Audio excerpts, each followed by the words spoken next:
Welcome into another edition of MPW Digital Extra presented by Rustic Revivals. I'm Neal McCready. Today on the show, it's almost all Georgia at Ole Miss. Huge game in Oxford between the Bulldogs and the Rebels.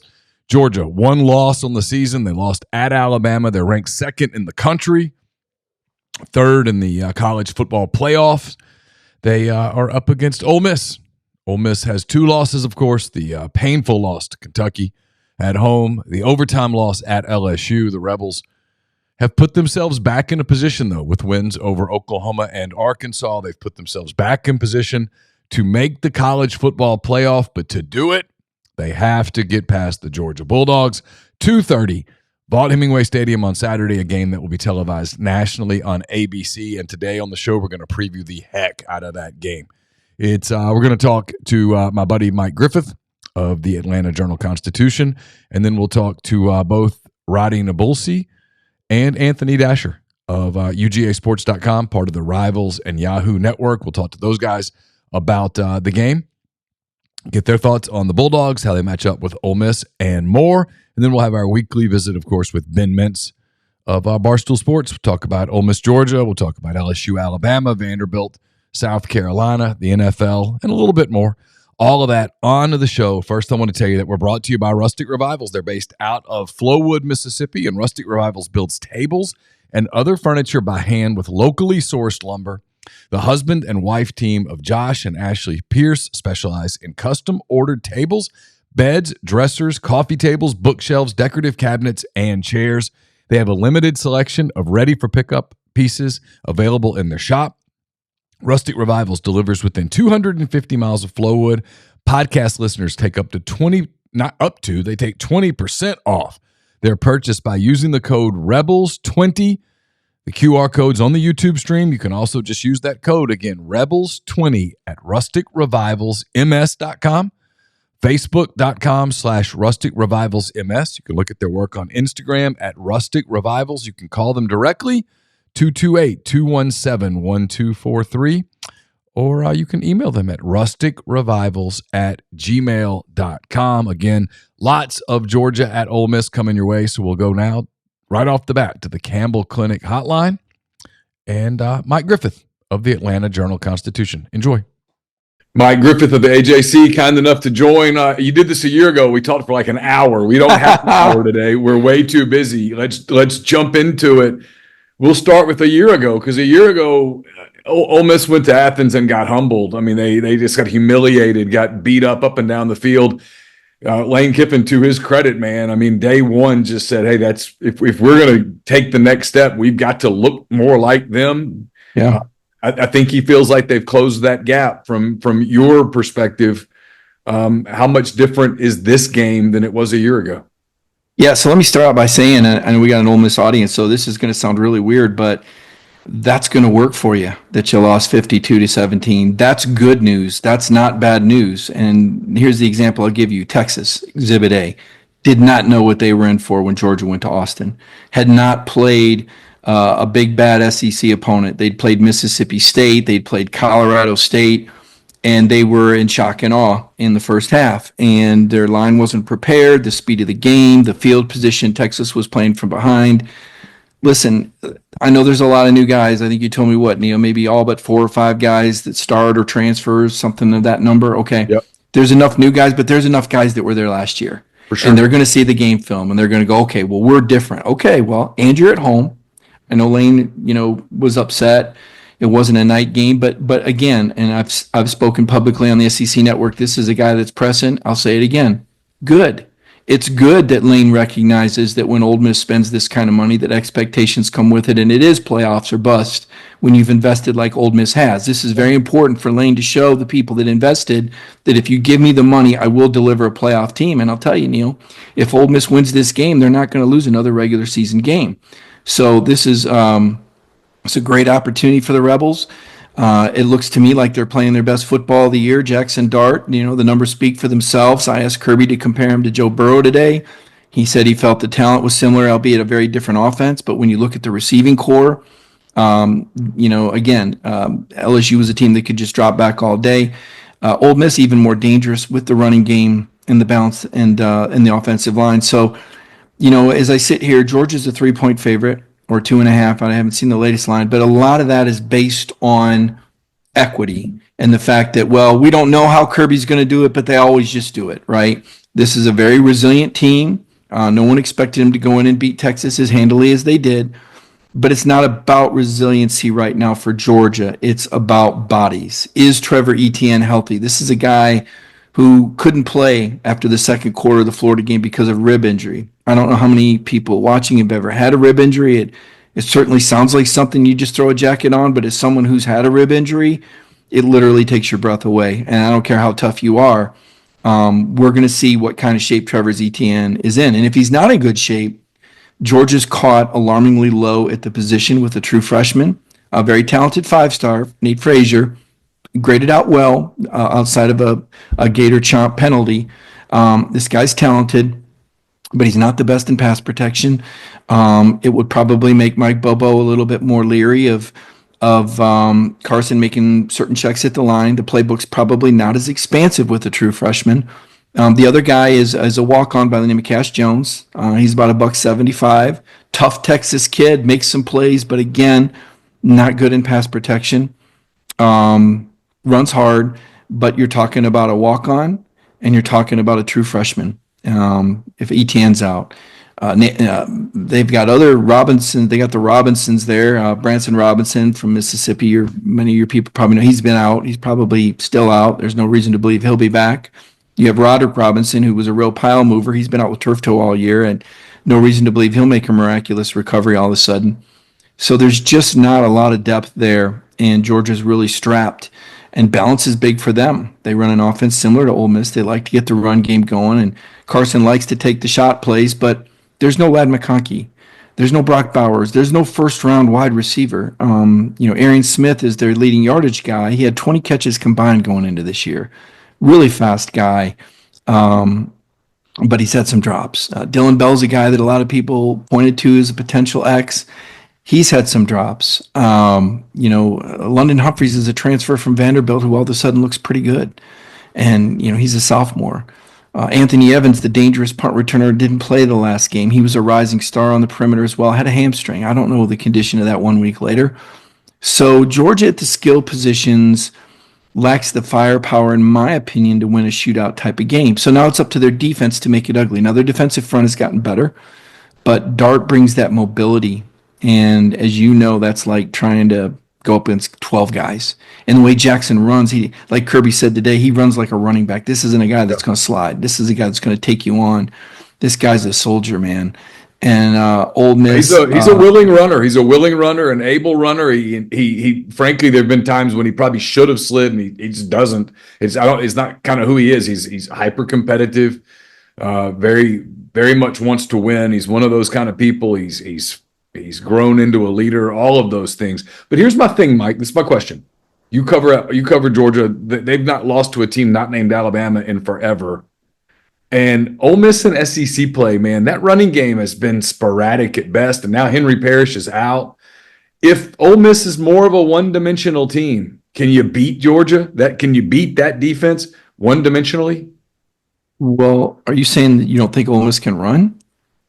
They really haven't run the last few weeks. Jackson Dart runs. He does. But I'm talking about getting that traditional running back run. They don't really have that. Dart can beat you with his feet. He had 40-something yards against Arkansas on the ground. Had about that against Oklahoma. But, he hasn't had that crazy against league teams. I'm not talking about the non-league portion of the season where they played My Little Sisters a couple of times where everybody, Mike, you and I would have run for 100 yards against Furman. I hear what you're saying, Neal, but we're not asking Jackson to run for 100 yards. We're asking him to pick up 2 or 3 third down scrambles and move the chains. But if they have to do it primarily through the air, can you beat a Georgia defense when they kind of know you're throwing? How many points did Mississippi State put on him with a true freshman? Granted, I think Kirby was playing pretty vanilla with Texas on deck, but Neal, this is a secondary that lost 3 guys in the top 100 picks of the NFL draft last year. So there's a reload going on. I don't think Malachi Starks is having as good a year as he did last year. I think that KJ Bolden is a rising star. at the safety position. He's only a freshman, $185, but this kid is a star in the making. He's tough, but he's a true freshman. The corners have shown improvement and played aggressive. I mean, I think Georgia's going to go in their backs to the wall, and I do think you're going to get the best, but is their best good enough is the question. I'm not talking about are they resilient. I'm not talking about are they X's and O's. I'm talking about bodies on bodies. Do they have the receivers and the running backs to make plays? Do they have the corners? I mean, this Ole Miss receiving core, this is ridiculous. I mean, the South Carolina transfer was a first-team All-SEC. What is he, number 3 receiver? Is Trey going to be back for this game, do we think? Kind of think so. That's my guess, is that he'll be back. Now, how effective he'll be, I don't know. Caden Prieskorn played against Arkansas, but it was only sparingly, and it was clear that he was limited. I mean, looking at him. And then they had a huge game from Daquan Wright in his stead, and then Jordan Watkins had a record-breaking game. I saw that. Against Arkansas. But look, doing it against Arkansas is one thing. Doing it against Georgia is another. And here's my other question, because I think this is where Kirby's at his best. And in many ways, I think this is where Lane is at his best. But Kirby, because there are going to be people this week that pick Ole Miss. There's going to be talk about Ole Miss. And I think when Kirby doesn't have to go manufacture motivation for his program, that's when he's really scary. I agree. The balance between that and having guys that a year ago beat this same team. This game a year ago got super hyped. Georgia won by 5 touchdowns, and Mike, they could have won by 7 or 8. I mean, is Kirby going to be able to convince his guys that, hey, look, we're going to a place where you could lose? Oh, for sure. Look, we were just talking about Jackson Dart a second ago, and does he look like the best quarterback in the draft? And conversely, Carson Beck is.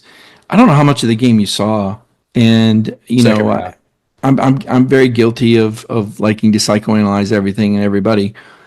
But this guy doesn't have the body language of an NFL quarterback or of a championship at this time. Now, part of it is that there's been drops. Part of it is that his receivers don't get open like they did a year ago. Part of it is that there's been missed assignments. Part of it is that they'll be on their 4th different offensive line combination in 9 games. Part of it is Carson pressing as a guy that was, many people thought, the number 1 pick. An NIL guy whose face is all over billboards, who's let everybody in the world know on his social media accounts that he drives a Lamborghini SUV. I mean, this is a guy who set himself up for a lot of this pressure.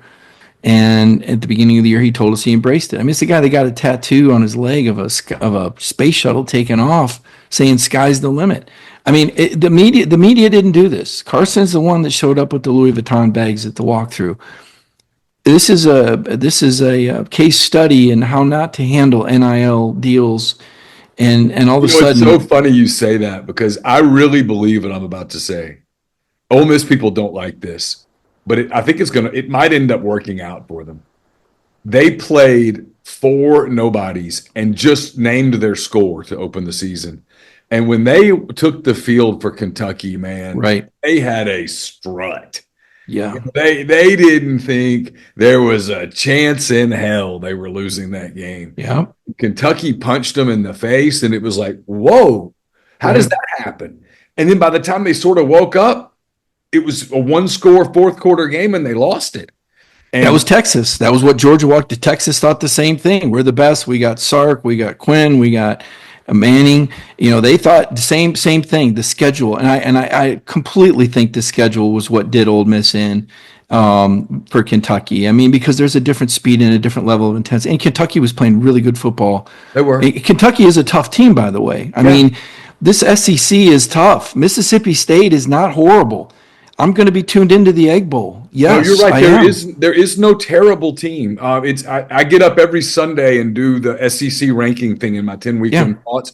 And there's some weeks where, man, it's not really possible. You get to like 2 or 3 and you're like, I don't know. I mean, you could do this in a ton of different ways, right? I mean, Arkansas beats Tennessee, Vanderbilt beats Alabama, South Carolina not only beats Texas A&M, whips Texas A&M, and you just Texas A&M just a week earlier really kind of put it on LSU in the looked like the best team in the league. I said at the time. Yeah, and so people do you guys always fall for this A&M thing, and I'm like, you're right, we do, but it's easy to fall for it. They got 5 stars. They're good. Mike Elko's a great coach. Yeah, I mean, I've got I mean, I really bought into Hugh. I said, man, Auburn, they got the best running back in the league and this Vandy thing, and they figured this kid out, and they did. They held him down, but they couldn't move the ball on Vandy, and now I got the whole Vandy fan base, all 5 or 6 of them, trolling me on Twitter.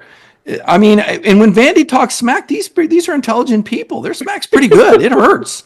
They know what they're doing. These guys have like doctorates that are coming after you now. These aren't just, the guy at Walmart. I mean, they've been saving it up for a long time, man. They got a lot of material. They've seen it used against them, right? So what a great story. But to the point, I mean, this SEC, man, I mean, look, Georgia, Neal, and you say it every week just like I do. Nothing would surprise me. We always say nothing would surprise me. I picked Arkansas to win. I thought that Bobby Petrino, I looked at the series history. I said, oh man, Arkansas, Sam, maybe it's because I do. Here's the secret. We don't root for teams. We root for people. I really like Sam Pittman. I really want him to keep his job. I really want to believe that Sam Pittman can have a long coaching career because I believe he's the right kind of guy.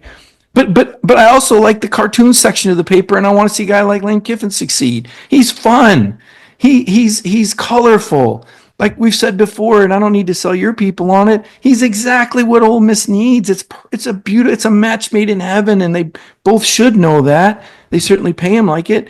And Lane's done a great job with this team. Where, the only reason I'd pick Georgia is the Kirby factor, because Kirby is a heck of a coach, and he'll but it's like playing chess with your little brother or big brother, however you want to look at it. They know each other. This is going to come down, Neal, to blocking and tackling at the end of the day, and personnel. It's not going to come down to turnovers. Sure. Does Carson get locked in? I mean, he's had 2 straight 3 interception games. Again, it's not all on him. Right. And even though when you're the quarterback, it tends to cascade down on you. And this is an area where Carson's got to grow and realize he can't go to the sideline and go, the cameras are on you, man. You can't be, in the huddle, he's not doing that. On the field, he's not losing. He's not peeing down his leg on the field. But the body language, the sideline, the way this is taking on a life of its own. I mean, if Carson Beck doesn't win this game, there's people, you see how good Stetson was? Listen, all credit to Stetson in the fourth quarters.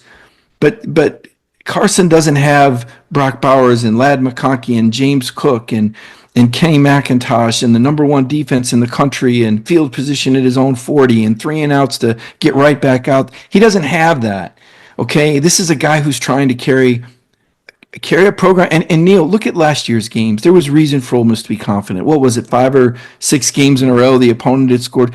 Georgia has maintained this image and this winning ways, but this isn't 21 or 22 Georgia. 23 wasn't 21 or 22 Georgia. It was still very good, but this Georgia team with those skill position guys out, I'm telling you, if you're an Ole Miss fan, you ought to be drooling right now. You ought to sense something big could happen. If you make a difference, if enough people show out, if your guys play the way like Lane said, he told them, see how good you can be when you're not beating yourself. I mean, these guys are 6 points away from being undefeated. Oregon's the only team that's walked that line all year. But you know what? I actually kind of think, and if they win this game on Saturday, I will tell you that I think the losing a couple of games was the best thing that could have ever happened to them, because they trailed Oklahoma at the half, and the body language going into the half against Oklahoma was so bad, and the body language coming out of that half was different. It was kind of like they were like, you know what? Screw all the pressure. Screw all this. Let's just go play. Let's just go play football. And the last 6 quarters, they've played really well. I mean, I thought they would beat Arkansas. I thought they would beat Arkansas handedly. I didn't think they were going to beat Arkansas by 32 points or whatever it was. I mean, that was wild. I mean, they had a completely different look about them. When they're locked in, they're good, Neal. When Jackson Dart and his receivers are locked in, they are really good. That's a lot of talent on the perimeter. That's an NFL starting quarterback right there. This guy's good. I like his moxie. I like everything about this guy. No, we'll see again, because I think Georgia will come out there and they will. Georgia's going to be swinging hard. They're going to play physical. They're going to play tough. But look at the personnel. And does Georgia have enough in the tank? I mean, this schedule Georgia's played, it's the number 5 schedule in the country.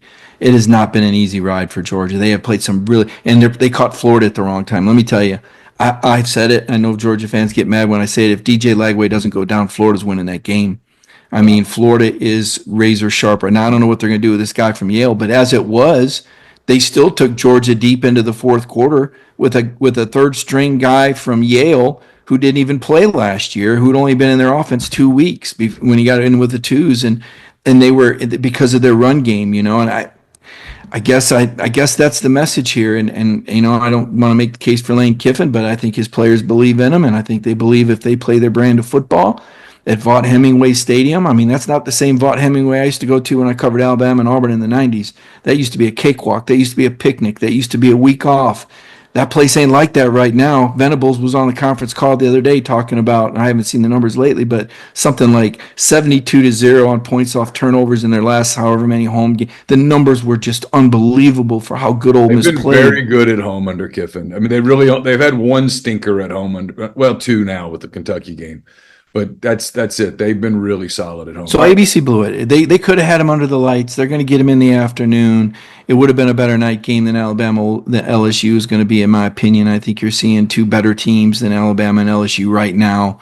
And it's for Ole Miss. I mean, this is it. You lose, you're out of the playoff. It's that simple. You win, you're probably. It is a playoff game. It's a playing game. Georgia's got a mulligan, right? And now you say that, but Georgia's got Tennessee the next week, and Georgia Tech's not a pushover, and there's, all of a sudden you're playing a first round traveling somewhere. Georgia needs to win this too. I mean, this season's been unbelievable. I guess I'd say kudos to the SEC schedule maker. What, we got 5 teams with 1 loss right now, and they did a good job. Everybody's engaged, right? So, last thing, we're up against the clock here. Sure. Just your overall thought. I think you think Georgia wins, but it's really close, which is kind of what I think as well. I think it's Carson Beck's moment. I think this is Carson Beck's. We're going to find out. Carson, are you a first round pick? Or are you coming back for another year? Or are you transferring somewhere? What are you doing, man? We're going to find out about Carson Beck. He's talented. He's poised. He solves Rubik's Cube in under a minute. He reads defenses, and he really does. Yeah, he reads defenses in 5 seconds. He's got enough to win. But there's not a margin for error here. This isn't going to be Carson gets picked off 3 times and still wins at Ole Miss. They better put their helmets on tight. This is going to be some rock'em sock'em football, and it's going to be an instant classic. And somebody's band's going to play. This game's going to be decided by 1 score late in the game, and I think your turnover factor is probably it. Can the Georgia defense wreak enough havoc? Can Michael Williams solidify his stock as a top 5 pick? He is a monster. Jalen Walker is an All-American and should be a Nagurski finalist. They got some dudes up front. They've gotten a little bit bigger and stronger. They don't have Jalen Carter, but they got some dudes, and it might just very well be, Dart and his receivers against that Georgia front 7. Can you protect? Can Jackson make the scrambles? Can he make the good decisions on the run? Or will it be Carson Beck showing that resiliency? And the guy's only lost to Alabama his whole career. That's the only team he's lost to. And like you said, that's the only team they've lost to since 2020. Yeah, that's it. So it's going to come. We're such expert analysts here. It's going to come down to the quarterbacks. Wow, did we give you some insight today? Well, it's kind of like the election thing. It's like, well, everything's in the margin of error. We'll see. I'm like, okay, fair enough. It's like, whoever gets the most votes. It might not. Right, exactly. That's right. All right, hey, thanks, Mike. I appreciate it as always. Great show. I appreciate it, Neal. My friend Radi Nabulsi covers Georgia for UGAsports.com, part of the Rivals Network. He and Anthony Dasher and the gang there do a great job. I was just telling you, it's the biggest game Ole Miss has played in, I don't know, a long time. Long time. Georgia plays in these games all the time. For Kirby, people make fun of him for this. I always think it's kind of genius. They've not lost to anybody not named Alabama since COVID. Everybody takes their best shot. Sometimes he has to generate some, external fire a little bit, it seems like. On a game like this one, it's huge for Ole Miss. It's big for Georgia, too, against the team that Georgia just absolutely skull-drugged a year ago. How do you sort of think he gets his team to take Ole Miss seriously, to understand that this is not only a big moment for Ole Miss, but a big moment for his team as well, even though Georgia probably still has a mulligan in their back pocket? Well, you point out the fact that you were losing to a third-string Yale transfer until 7 minutes left in the fourth quarter, 3 days ago. You're not nearly as good as you were 2 years ago. You're not as good as you were last year. This team is not better than they were last year. There's only one position on the entire field that you could say they've gotten better at, and it's a running back.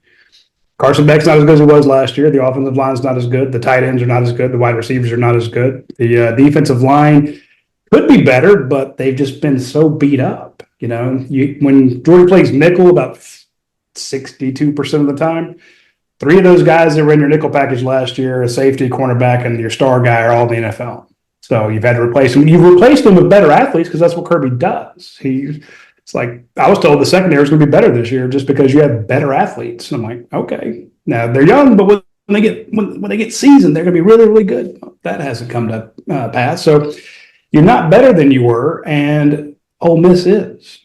So if you go into it thinking, oh well, we got them last year, we exposed them last year, we whipped them last year. Yeah, guess what? That was not the same place, and it ain't the same bloody team. And they're a lot more familiar with you, and they're playing some of the best football in the SEC. So if you guys can't get up for this game, you're going to get beat. I mean, they didn't get up for Mississippi State. They let Mississippi State score 31 points. They barely beat a average or held below average Kentucky team.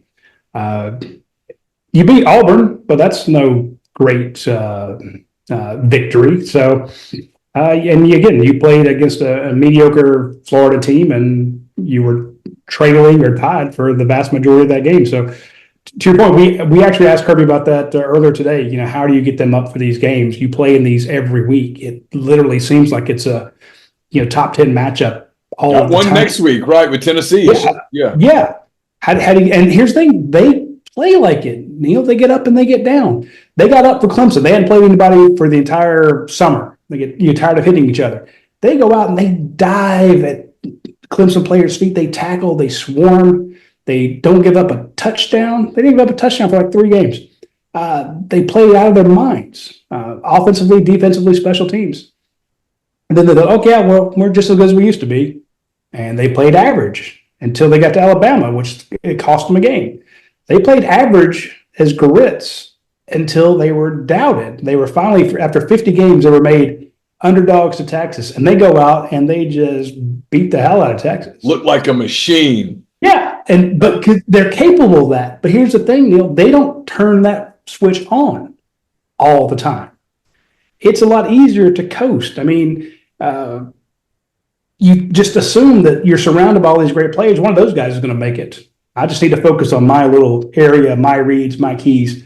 I don't need to play bigger than I am because I got so many good guys around me, and we're capable of beating anybody. But then they play to their opponent, and they have a bunch of turnovers and a bunch of penalties and a bunch of missed tackles, and they're squeaking through some of these games. I mean, they're 7-1. They're the number 2 team in the nation, but you won't find a Georgia fan or a Georgia coach or hell, a Georgia player that's like, oh, yeah, we're really, really good. We're great. Everyone just feels like, hey, you survived again. When are we going to get back to that Texas game? When are you going to play like that? When are you going to play like you did at Clemson? What do you attribute that to? Is that hey, like maybe they don't have the depth that they've had some previous seasons, the new era, the portal, NIL, all that stuff.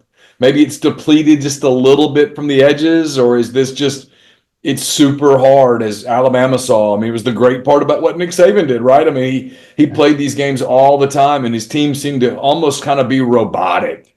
And I don't know how Kirby doesn't strike me, and I mean this as a compliment. Kirby's not a robotic guy, right? I mean, he's emotional, and I wonder if but even that to a point gets baked into the cake, because it's like, here comes Kirby with his hair on fire. If I yelled at you every day, hey, Neal, let's go put out the best Ole Miss content ever, let's get up, I come up with a new speech. Eventually you'll be like, okay, well, I'm going to get that daily speech from Radi about how great we need to be today. But eventually it just, no matter how good it is or how impassioned it is, I may not have the energy or the motivation. It may not have the same effect on me. Yeah. So you're right. It is tough. And it is a little bit, in that 21-22 team, where they basically they lost 1 game in 2 years. I mean, they went three years without a regular season loss. They had so much better talent than everybody. They also had fantastic coaches. It's not just they recruited better. I mean, they took a lot of 3 stars and put those guys in the first round. They developed players. So it's not just, hey, they signed the most 5-stars and 4-stars, especially in NIL. Georgia's way behind in NIL compared to a lot of other schools. They developed them, and they had great coaches who are now head coaches elsewhere. Now, you had such a talent advantage.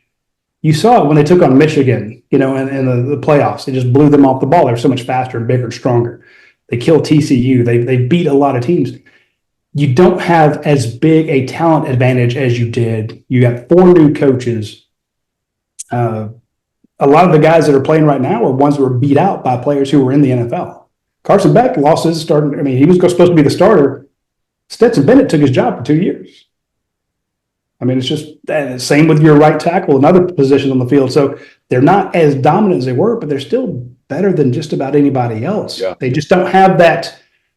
There's always the fail-safe. Hey, even if we haven't schemed this right, even if somebody's out, we're going to throw it to 19. We're going to throw it to Brock Bowers, who's leading the NFL as a rookie. We're going to throw it to Ladd McConkey, who's scoring touchdowns left and right. Jordan Davis is going to go in there and just pick up Jaden Daniels and hold him like he's a child. You had so many. That was Jalen Carter. You had so many players who were just. It was like the Joe Burrow LSU team. It's like doesn't matter what you do, you just can't stop these guys, and that's how Jordan was for 2 years. But they're not there now. They're still really good, but they're not that. And it makes me wonder about Beck, because you mentioned Burrow, and I think it's a great point. That LSU team in 19, they were so good that if a guy was like, yeah, okay, I didn't make a play, it sucks, we're going to make one now. Someone else will make one. Jamar's going to make one. Yes. Justin is going to make one. We'll give it to Clyde Edwards-Helaire. He'll run for 10 yards. It's going to be okay. I got a holding call. It doesn't really matter. Joe's just going to convert 2nd and 20. We're good. I wonder if with Carson Beck this year, it kind of looks like this to me from the outside. You're on the inside. I'm not. It looks like he's trying to – he lost a lot of his security blankets. He lost weapons. The defense is not as completely dominant as it was. It's still damn good. Yeah. But I wonder if he's trying to put too much on his shoulders. Absolutely. Loading it too much. Like, how sometimes – when you were a little kid, you'd help your parents unload the groceries out of the car, and you wanted to impress by carrying them all, and then you end up the milk would fall out, then the eggs fell out, and you're getting yelled at, and your heart was in the right place, but you were trying to do way too much. I kind of wonder if that's Carson Beck right now. I mean, first couple of games, no interceptions, and the defense gave up no touchdowns for like 3 games, just freakish. They were humming right along. Last 5 games, he has 11 interceptions. Yeah. Now, people go, well, he's also throwing it 40, 50 times a game because they don't have that good a running game as they wanted. And they lost way too many running backs. And the offensive line is kind of a mystery as to why they can't run block like they have in the past. A lot of the same guys. You really only lost one. You lost your center. The other guys should be able to run block, but they just haven't. Of those 11 interceptions, 8 have been on first or second down. Downs where you can eat a pass. You can throw it out of bounds. You can throw it in the dirt. You can take a sack. You can do something. He's trying to force it. He threw an interception this past week into triple coverage on first down. Well, why? That's not there. You can see him. You got the vision. But again, he's trying to force it. So not having some of those key playmakers who also, they hid some of the warts on Carson Beck. Ladd McConkey makes catches that some other guys don't. Brock Bowers, same way. Marcus Rosemary-Jackson, who's also played in the league. He also hit some stuff. But he's trying a little too hard, and he's just not has been as accurate as he has been in the past. Last year, he was his first year as a starter. He set the Georgia record for completion percentage. First year. Just who comes in and throws 72%? Just unheard of. But that's why everyone had him on the Heisman list coming into the season. Like, he's hurt his stock a lot lately, but he's also the same guy who, while having thrown 3 interceptions last week, went 12 of 14 on his last 14 passes with 2 touchdowns. He threw 3 interceptions against Alabama, gave them the lead. He was down 28-0. They came back and took the lead in that game. So he has the capability of giving the ball away because he's trying to force it, but also when he forces it, he puts you back in the game. Kirby Smart, after the Florida game, said, he almost lost us the game, but we don't win that game without him doing what he did. So it'd be the same with Dart. If he throws 2-3 interceptions, okay, what are you going to take him out? Because you know that he can throw 2-3 touchdowns right after that. So if you're going to throw it a lot, you're going to have a lot of interceptions. But Georgia cannot continue this system of, 3 different games this year with 3 interceptions. Can't do it. Can't continue to win.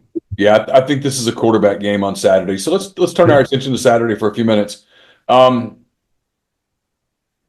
talked a lot on my end about what I think some of the keys are for Ole Miss. It's obviously Dart can't turn the ball over. It's hey, he's got to be able to be an effective runner because Henry Parrish is out. They haven't established a running game really of any significance in SEC play. Defensively, a year ago they literally didn't touch Carson Beck, and now they've revamped that defense. The Georgia game was the impetus to the rebuild.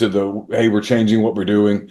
You've got Walter Nolan and Princely Amanmielen and Paul and TJ Dottery. It's a much more athletic, big, fast defensive front for Ole Miss. But yet it feels like to me this is going to be a game that kind of comes down to protecting the quarterback and preventing turnovers, and then on the flip side, causing turnovers, kind of for both teams. Feels like a completely different sort of matchup than the one that we were getting ready for a year ago in Athens, where it felt like, hey, man, for Ole Miss to win this, everything has to go right. They have to have a perfect game. Georgia has to be off.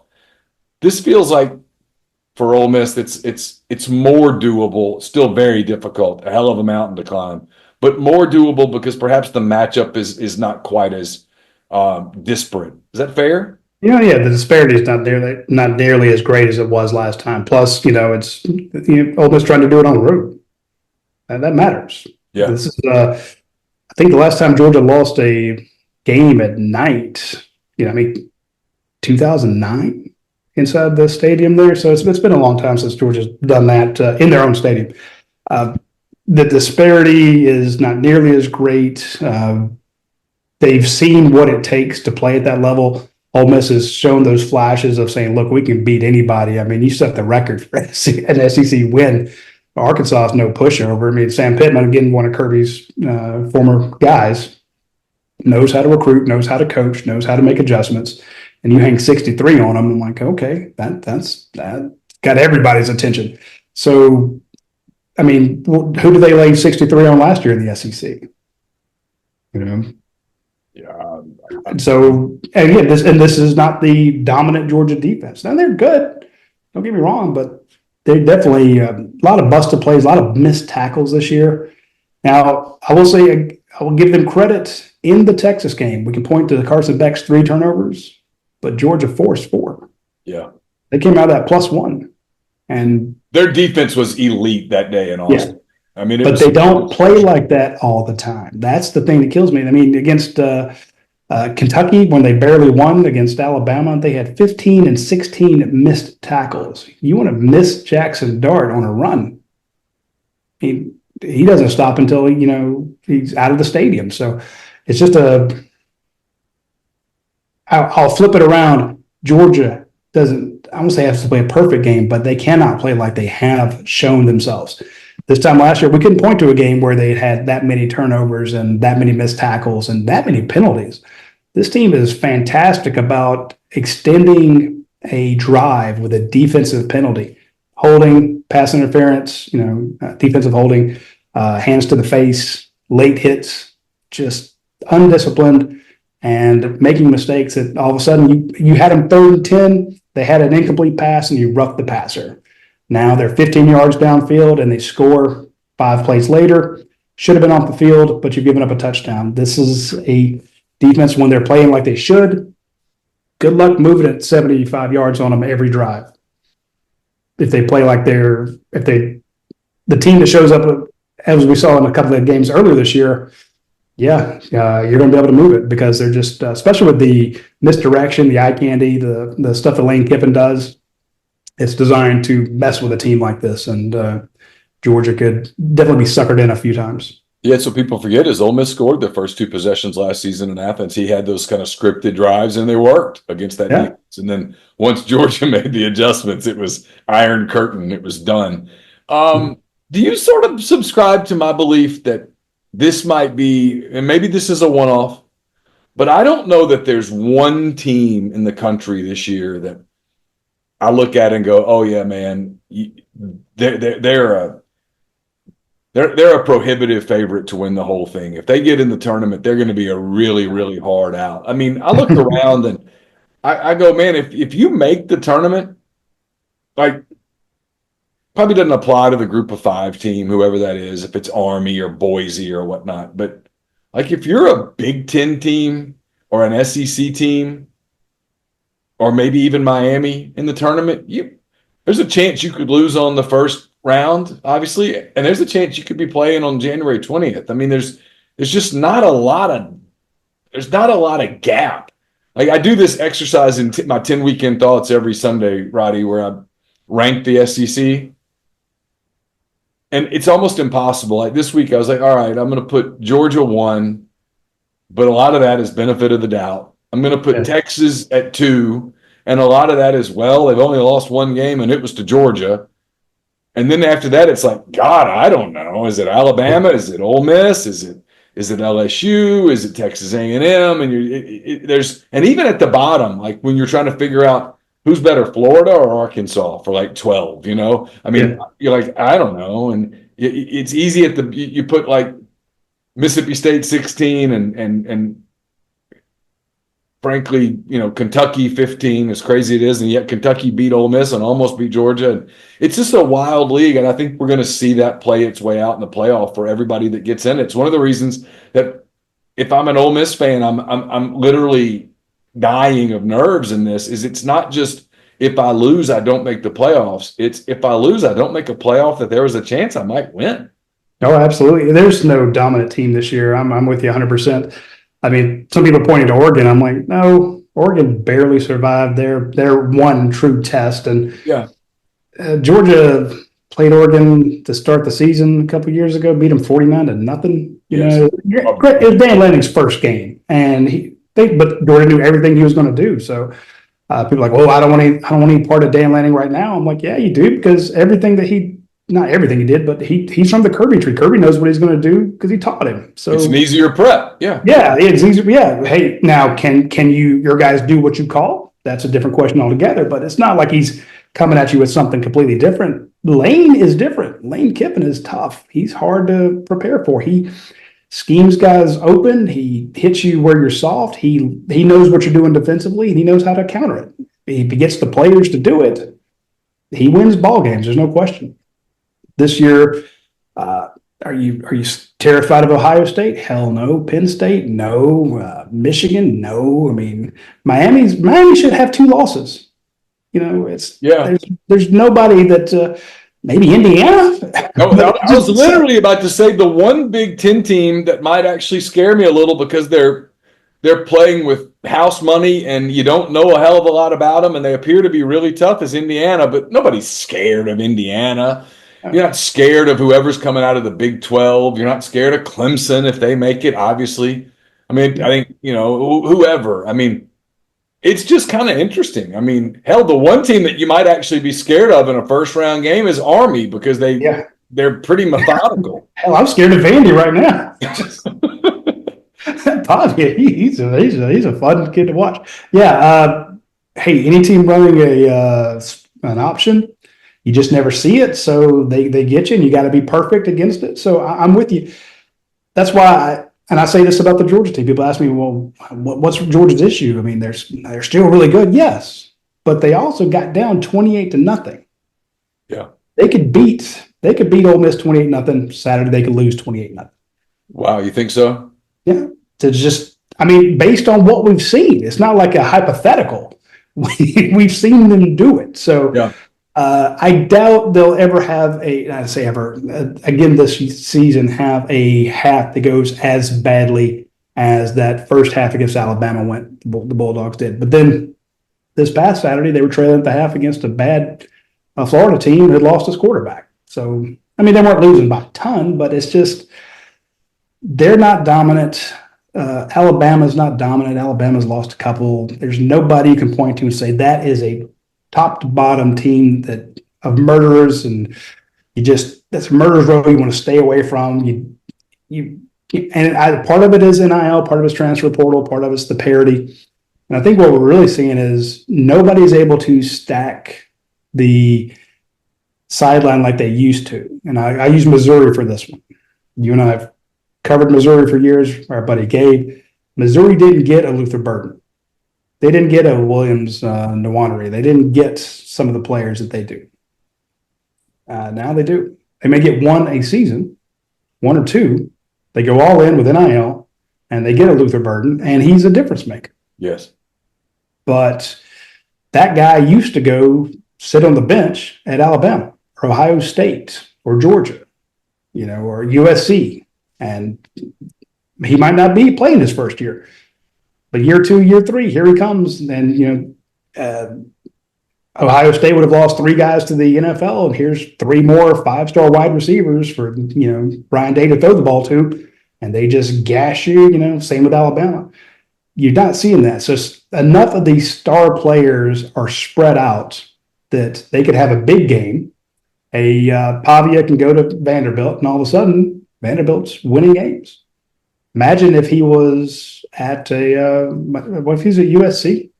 Or he's in Michigan or something, any place that a star quarterback like that, a huge impact transfer, was surrounded by a lot of talent.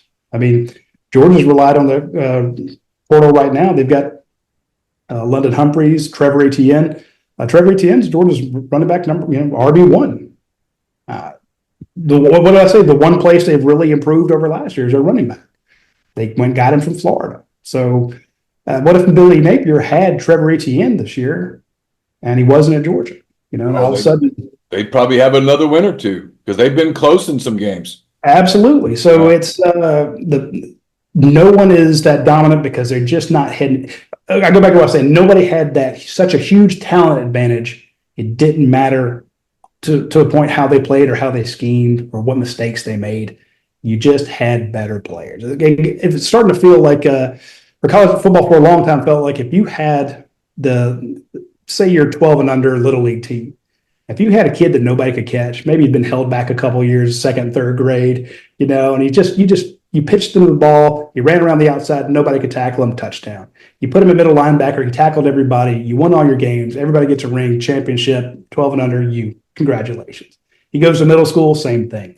If you'd have a high school player you've been covering recruiting 100 years, every time you go to a game, you're like, oh, there's the superstar. There's a superstar, and he does superstar things. I remember covering Derrick Henry at Yulee. He was option quarterback, kept the ball most of the time, ran it in. They were going up against, I think, either Trinity or somebody for their big rivalry. They were trailing. Coach put him in a defensive end, said, go get the ball. He goes and gets a strip sack. Then lines up a quarterback, runs it in, then runs a 2-point conversion. They win the game because it's Derrick Henry in high school, and that's the way when Derrick Henry was at Alabama, nobody could stop him because then you got 5 other Mark Ingrams and all the Alvin Kamara's and all these other guys to give the ball to. Nobody's like that anymore. So these games are going to, Ole Miss has a hell of a lot better chance now after going to the transfer portal, fixing their defense, and Georgia not being as good. There's a lot more parity. So to me, this game, look at the line. Yeah. So last thing, what's your, not even a prediction, just kind of your gut feeling? Gut feeling, I think that I'm worried about this game. But again, I followed Larry Munson, the famous Georgia broadcaster who was always poor-mouthing the team, they're going to get us again. We're only up by 45 points. These guys could come right back. It's like, what the hell? He got in your head. So I've always been a little pessimistic, but after what I saw at Florida this week and what Ole Miss did to Arkansas at their house and how they need it, Georgia knows that, hey, if we're number 2 and we drop this one, we can still beat Tennessee and get in. And Georgia doesn't seem as intense as they have been at certain times this year. But I will say this. Texas had beaten Oklahoma handily. And Georgia had struggled with Mississippi State. Not struggled. They let them score 31. and everybody, 75% of the people picked Texas to win that game, and Georgia just demolished them. If Georgia gets up for this game, they'll win. If they go into it thinking, okay, hey, we creamed Ole Miss last year, this isn't the real test. Kentucky's going to be tough, or Tennessee's going to be tough. If they look ahead or they don't get up for this game, they will get punched in the mouth and lose. It should be fascinating. It's one of the reasons it's why I led with the Kirby thing at the beginning, because I think it's the part of him that he doesn't get enough credit for, is the ability to figure out when to force the button. You know what I mean? Yeah. But again, I think that's the problem. I guess my pessimism is I don't know that was working. Right. Because I know him; he'd want to push it every time. Every time. Yeah. Every time, because that's who he is. Yeah. But when you got quarterbacks making, $1 million a year, and guys in the NIL era, the rah-rah speech, win one for the Gipper, just doesn't hit like it did. You know, absolutely. And they've won titles. Yeah. You got guys on there with 2 rings already. Yeah. They're looking at, hey, how much longer till I get to the league? It's easy. I wrote a whole article about complacency. It's just it is a infectious disease that is contagious, and it is one of the hardest things to remove. I don't care if it's Kirby, Saban, Urban, Dabo. Look what it did to Dabo's team. Sure.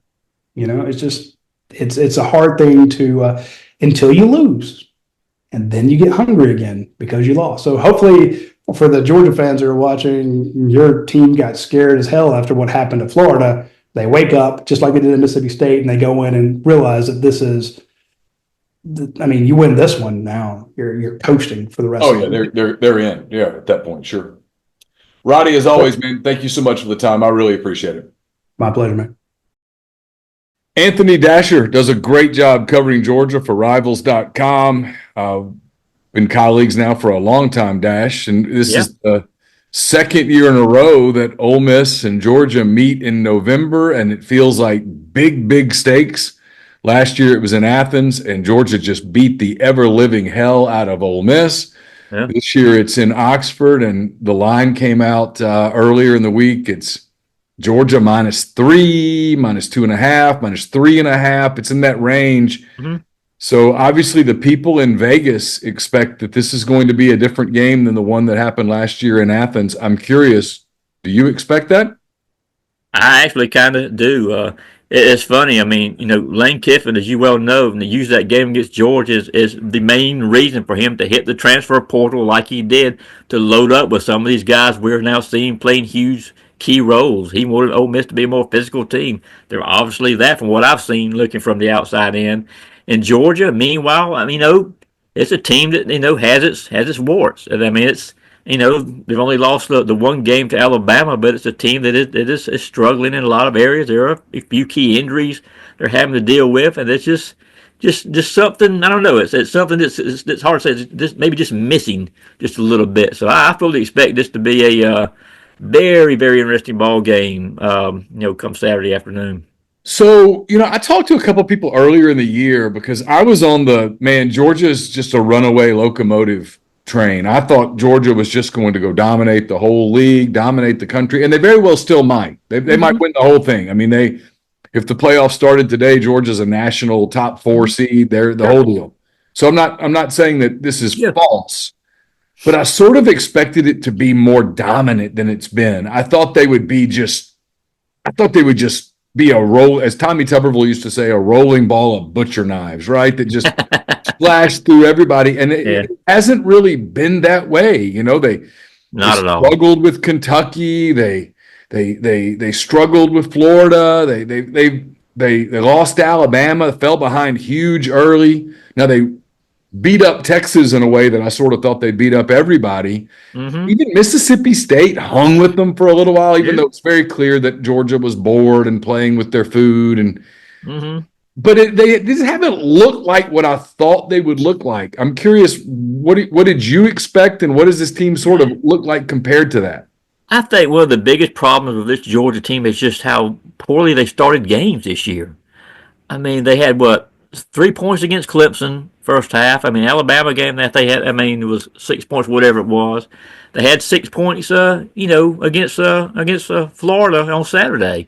It's just a team that does not start fast, and that's why this being Ole Miss being the opponent this weekend. I mean, that's a dangerous recipe if you're UGA, because I don't care how good Georgia, may or may not be. I mean, the last thing they need is for Ole Miss to go jumping out to a lead like Alabama was able to do, because then, as inconsistent as Carson Beck has been over the last 5 games, that could be a problem. Carson's has had some issues. Last 5 games, he's thrown 11 interceptions, including 3 games where he's had 3 of them. I'm trying to remember a stat that Brent Rollins, one of our writers, brought up today.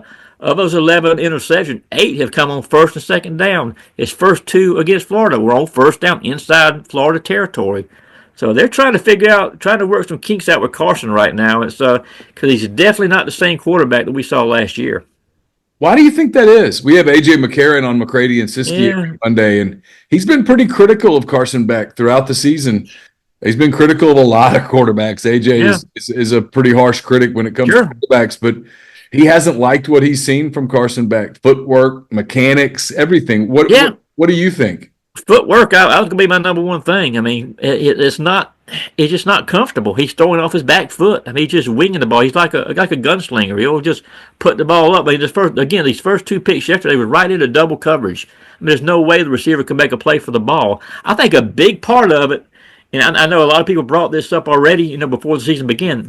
He misses Brock Bowers, number 1. Yeah. He misses Ladd McConkey, number 2. And I still think there's a certain part of Carson who's just not yet comfortable with the receivers he's now having to spend most of his time with. Okay, he really not anybody he can really, trust per se. And in his own mind, I think they're good receivers. But he just seems to have a little bit of a trouble just, getting in sync with some of these guys. Now, he's put up huge passing yardage numbers, so we've seen that. He threw for 309 yards against Florida, but these mistakes he's making, he really should have had 4 picks. Now, one of the picks was when he was, hit by the defensive lineman, the ball went up. He kind of halfway excused him for that. But there was another one that right through the cornerback's hands and into the hands of Dylan Bell on the goal line. That should have been an interception right there. He's just not making good decisions right now. And that's what probably the most perplexing thing right now to Georgia fans, number 1, but also obviously Kirby Smart. So, all right, one more thing, and then we'll get into some of the big picture stuff. What do you anticipate the status of Etienne being for Saturday's game? And if he's out or limited, what does their running game look like? Yeah, that's a big deal. Nobody's really kind of talking about yet. He took a shot to the ribs yesterday, and those rib injuries, as you well know, can be a painful thing and linger. So I don't know. I think he's going to play. How effective he's going to be, I don't know. I mean, that's one of those deals where one shot could knock you out the rest of the game, kind of like it did in the first half of the game against Florida. But if he's not able to play, then Georgia will have to go with a true freshman, Nate Frazier, who's shown some signs of being a very very good running back. He was a high 4-star by Rivals. Otherwise, the running back will be Cash Joseph, who is a former walk-on.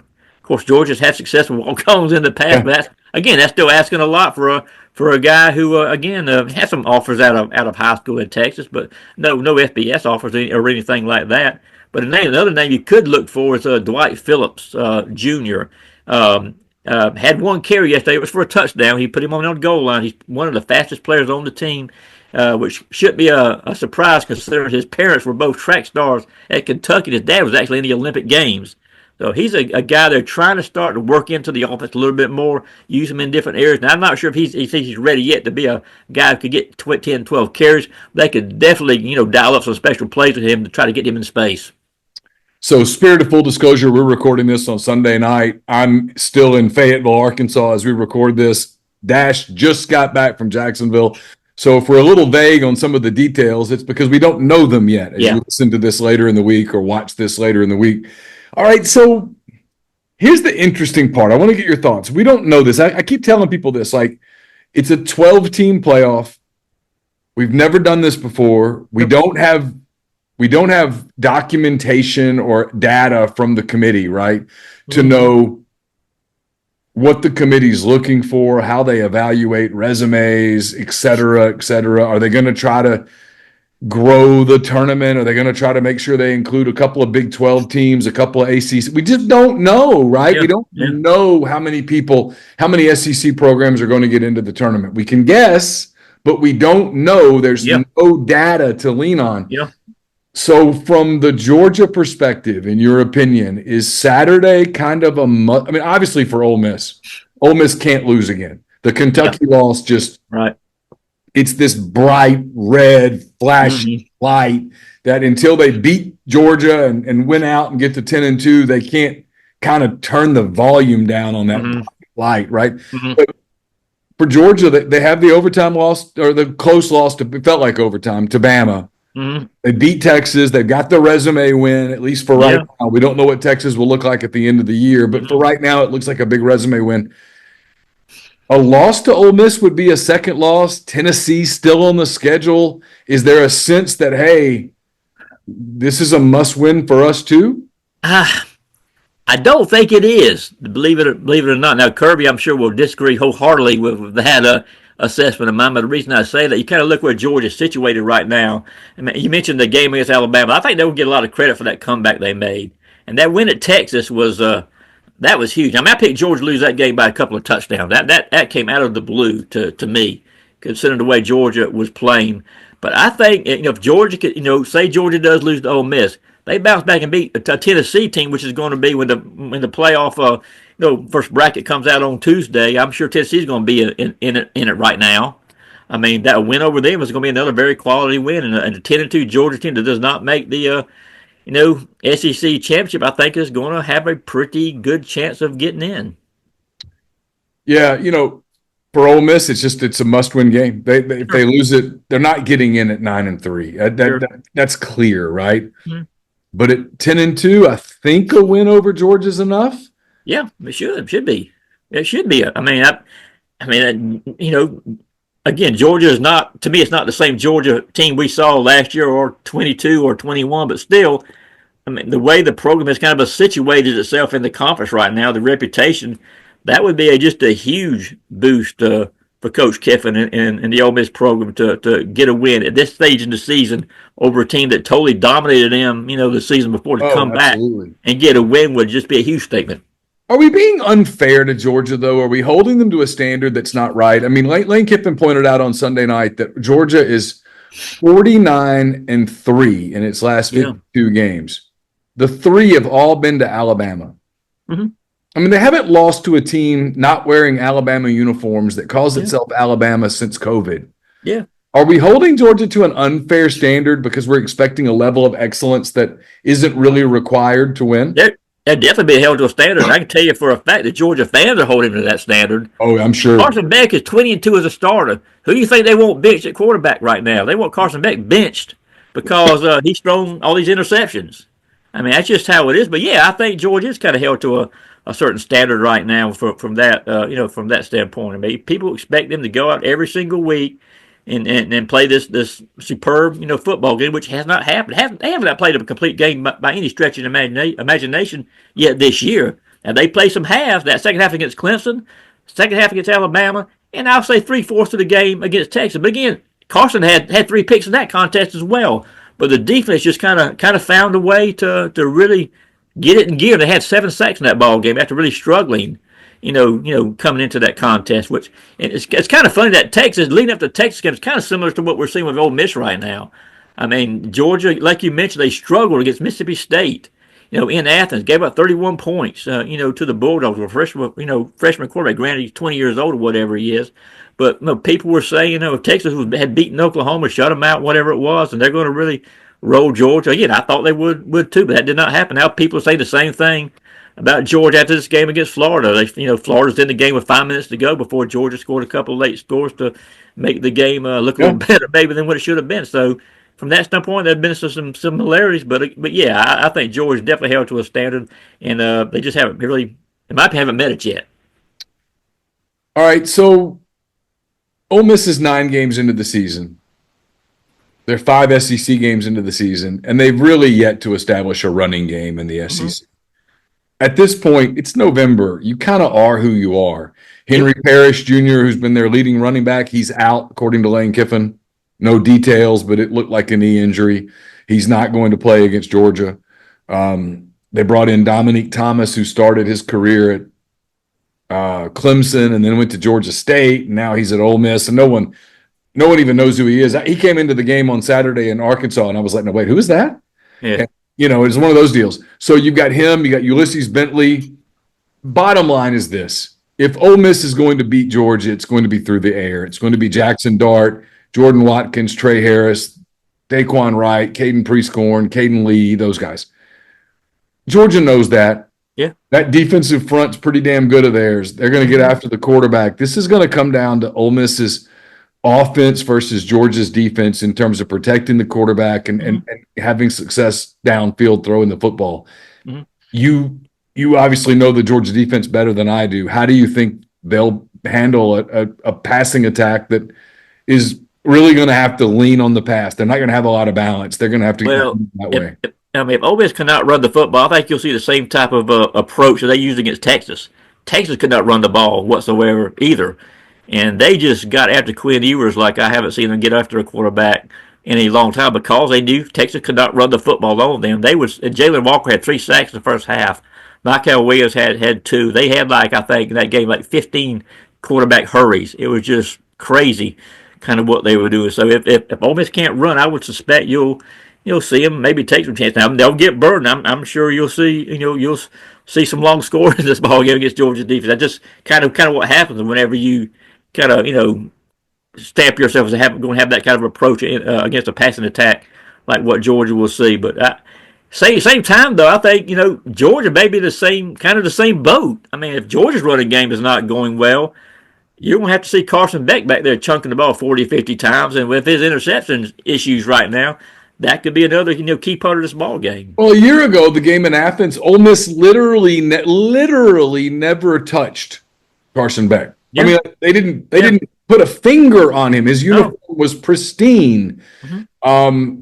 Ole Miss is much better up front on defense than they were a year ago. Princely Amanbielen, Walter Nolan, Sunter Perkins has emerged as an elite pass rusher. Jared Ivey's still there. You've got J.J. Pegues. They've got some guys that rotate in. They're much better up front, better at linebacker.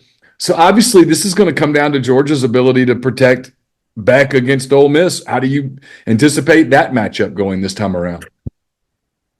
Normally I wouldn't feel too concerned about that, but again, we've seen some chinks in the armor. I mean, left tackle Ernest Green had a good game against Florida, but he's been beat a few times. The one play I was mentioning earlier about Carson getting hit and throwing an interception, that was left guard Dylan Fairchild completely whiffed on a play, and the defensive tackle came straight up the middle and just flattened Carson as he threw the football. So I don't, they've done a pretty good job with pass pro, and while Carson can move, he's a decent moving quarterback. He can move up and back and forth in the huddle, but if Ole Miss is bringing pressure from both sides, he's not going to have much room to maneuver. And you really, it would be good if you're Georgia, it would be good if you had a quarterback with that kind of running ability, some kind of running ability to maybe escape some of these pressure that he's going to be seeing, because he could be in for a long night if Georgia's, especially their 2 tackles are not, up for this game. This is where Kirby's at his best, though, right? Because there's going to be some people. People are going to pick Ole Miss some this week. People are going to talk about Georgia's fallibility and vulnerability, and they look vulnerable. I mean, it's fair. It's a fair criticism. No doubt. Damn, Kirby's great at that stuff, right? I mean, when anyone says anything negative about Georgia, he's able to, I mean this as a compliment. He is able to and turn it into this galvanizing thing. Like, people were all picking Texas to beat Georgia, and holy shit, and Georgia showed up, and Kirby's like, we came to eat. And by God, they did. And it was like bizarre to watch. I mean, loves that underdog thing. And when you've dominated the way that he has, he's won 2 titles. He probably could have easily won 2 others. When you're in that boat, everybody's kind of usually telling you how awesome you are. He seems to love it when there's any negative. He relishes that. I mean, if he doesn't find it, he might make it up like he kind of did in 2022. You remember that when he said that nobody believed in us, and you were like, "Dude, everyone picked you." He picked, some of y'all picked. Let's go 7-5. I'm like, Kirby, quit. Nobody did. Sorry, my language. That's just bullshit. Come on, Kirby. I mean, but that's what happened. I mean, he loves this. any kind of negativity toward his team, he'll use that and just throw it in his players' face all week long during practice. So I'm sure he will not mind a bit if people pick Ole Miss in this game. Oh, no, I'm sure he'd prefer it.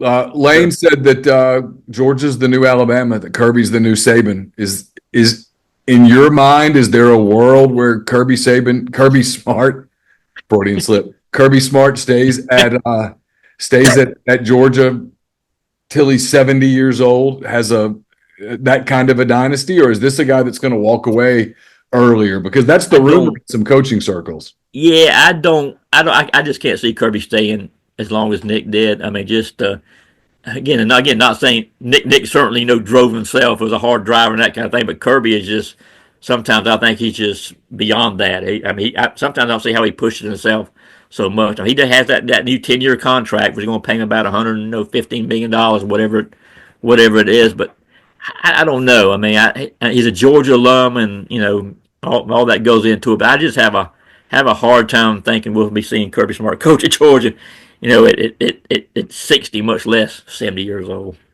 Kind of big picture a little bit, and I'll get your thoughts on prediction and stuff in a minute. But just big picture, you're around it. You've covered that program. Georgia's now, if not the elite program, it's one of the 2 or 3 elite programs. You've seen them try to figure out how much they want to embrace the transfer portal. They've had some culture issues, obviously, off the field that's been chronicled.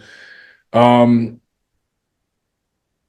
of, how do you sort of look at where kind of Georgia goes from here? Have they maxed out and it's just bound to fall apart from here, or are some of those things off the field, or those, like you mentioned, kind of chinks in the armor, or is that just kind of come with the nature of college sports today? That's a good question. I think a lot of the driving issues, they've been able to kind of bounce back, I guess, and maybe is the best way I could put it, to keep that kind of stuff from becoming a bigger issue, than what it has. But like you said, Georgia's such at a level right now. It just seems almost impossible to be able to kind of keep it up year after year after year to kind of still be considered one of those two teams. Now, Alabama certainly did that for a long time when Nick was there, but man, especially in this day and age of NIL and the way the game is changing. Man, that's asking an awful lot. So, and maybe some chinks are showing right now. Like I said, this team is not the same dominant team that we saw. I think over the last 3 seasons, it's just not just something that's just hard to really kind of put into words. It's just something just seems like it's missing, and it's some kind of intangible that's not. It just doesn't seem like it's quite what we're used to when it comes to the Bulldogs. I mean, Lane talked about how talented they are on defense, long, switchable, all of those things. Yeah. Yet, offensively, you mentioned they've been pedestrian at times. Very, very much so. I wonder if that's just a product of the portal, where you just can't build the depth. I mean, we talked about, I've asked Lane this before because he was at USC with Pete Carroll when they had, basically a dynasty with Carson Palmer and Matt Leinart and Reggie Bush and Lindell White and all those guys. And then he was obviously at Alabama for a few years with Saban when they were dominant. And, he built an offense around Amari Cooper, and then he built an offense around Derrick Henry. They always had players. Yeah. I wonder if in today's college football, that's just not possible to accumulate that level of talent where you can do it year over year. I don't think it is, because again, so many programs now have all kind of money to use on NIL, and it's just really leveled things out in my opinion, especially in the SEC. It's just going to be so hard for a team to just get all the talent, have all the best players like maybe we saw a few years ago. Now Georgia, I think, and there's some other schools, Alabama probably, but we'll see about Alabama. But Georgia, I think as long as Kirby is there, it's still going to recruit at a pretty high level. I mean, they're going to focus more on the high school kids. You're not going to see them bringing in a ton of I think they brought in maybe 9 guys to the portal last year, and a few of them were playing. Yeah, he leaned into it a little more. Yeah, Etienne was a little different deal because he was really one of the first guys that Kirby's brought in. They brought him to be a difference maker than maybe what we've seen overall since he's been there. But Kirby's still going to focus on the high school guys and try to make that the bread and butter of his team. A year ago, when you and I predicted this game, I think you thought you picked Georgia to win. I did too. I think both of us kind of thought it was more like a 7 to 10 point game. I don't think any of us saw the absolute ass beating that occurred. And you're exactly right. It was the moment for Lane Kiffin. Yeah. In fact, he said it started in pregame when he watched Georgia warm up, and he's like, "We don't look like that. We have to look more." A year later, Ole Miss does look more like that. Yep. The game's in Oxford, et cetera. Kind of, how do you see this game playing out? What do you expect? Well, like I mentioned earlier, I'm sure Coach is going to approach this game much like he did the Texas game, and he's going to play off that. Now, again, Georgia's favored by 2 or 3 points, whatever it is. I'm sure he's going to play off that, especially when people start picking. Which I expect you'll see some Ole Miss predictions, going in. But Georgia is going to, if Carson Beck comes out and plays like he's capable of, then I can see George going in there and maybe winning the game by a couple of touchdowns. I mean, he's capable of being that kind of a quarterback. But if it's the Carson Beck that we've seen over the last 5 games, Ole Miss gets off to a fast start, a couple of turnovers in the first half, the Bulldogs are going to be in a lot of trouble. I mean, because then all of a sudden you're going to force Carson in to throw the ball from the rest of the time on. The running game is not established by the Bulldogs.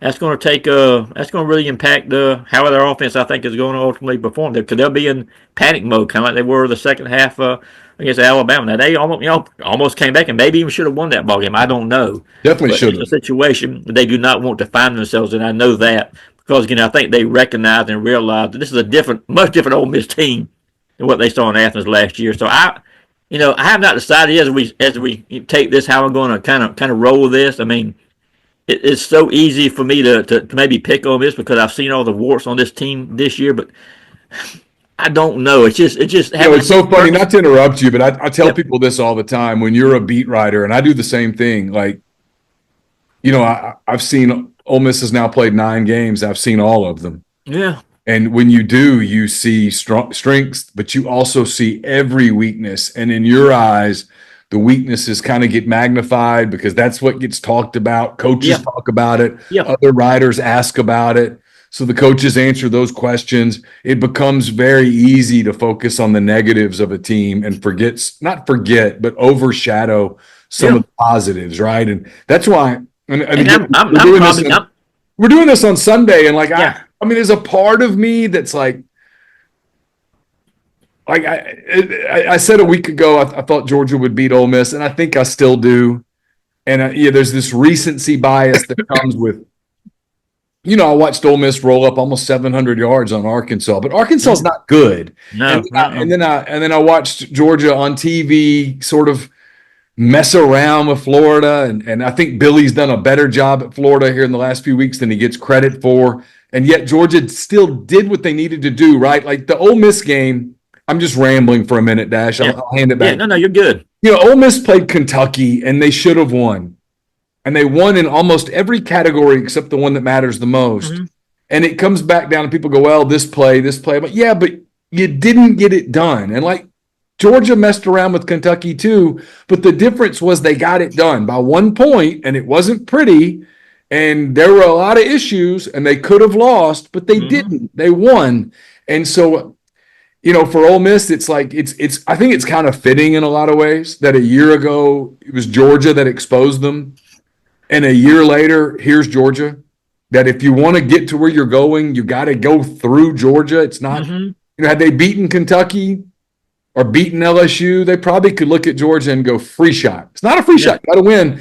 And so there's just a lot of crazy elements to it, and I have no idea really. I don't know what I expect. You could probably tell me almost anything, and I'd probably buy it.